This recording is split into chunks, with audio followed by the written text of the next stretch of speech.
dan indeks harga?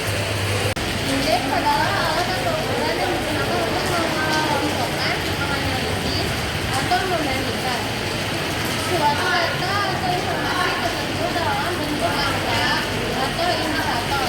Indeks sering digunakan dalam berbagai bidang seperti ekonomi, statistik, keuangan, dan lainnya. Untuk memberikan gambaran umum, percobaan atau tren suatu fenomena, contohnya akan dijelaskan. Contohnya akan dibacakan oleh rekan saya.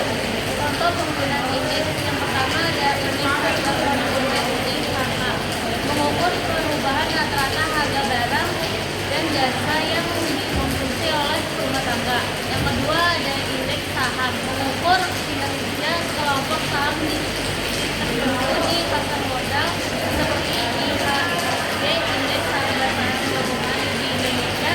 Yang ketiga ada indeks pembangunan manusia IPM mengukur kualitas hidup manusia berdasarkan kesehatan, pendidikan, dan standar hidup.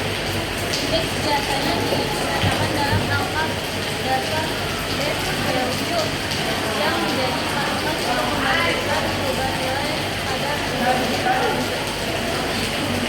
Selanjutnya ada jenisnya, yaitu indeks memiliki berbagai jenis tergantung pada bidang penggunaannya. Berikut adalah beberapa jenis indeks pembangunan.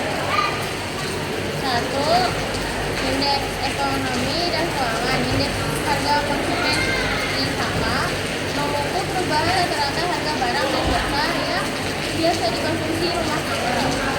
Digunakan untuk memantau inflasi. Indeks harga produsen (IHP) mengukur perubahan harga yang diterima produsen atas barang dan jasa sebelum sampai ke konsumen. Indeks harga saham mengukur kinerja harga saham di pasar modal seperti IHSG, yaitu Indonesia Dow Jones atau ADX 100. Penyebab indeks atau faktor yang mempengaruhi perubahan nilai indeks tergantung pada jenis indeks tersebut. Secara umum, beberapa penyebab perubahan indeks dapat dijelaskan sebagai berikut. Yang pertama ada indeks ekonomi dan keuangan.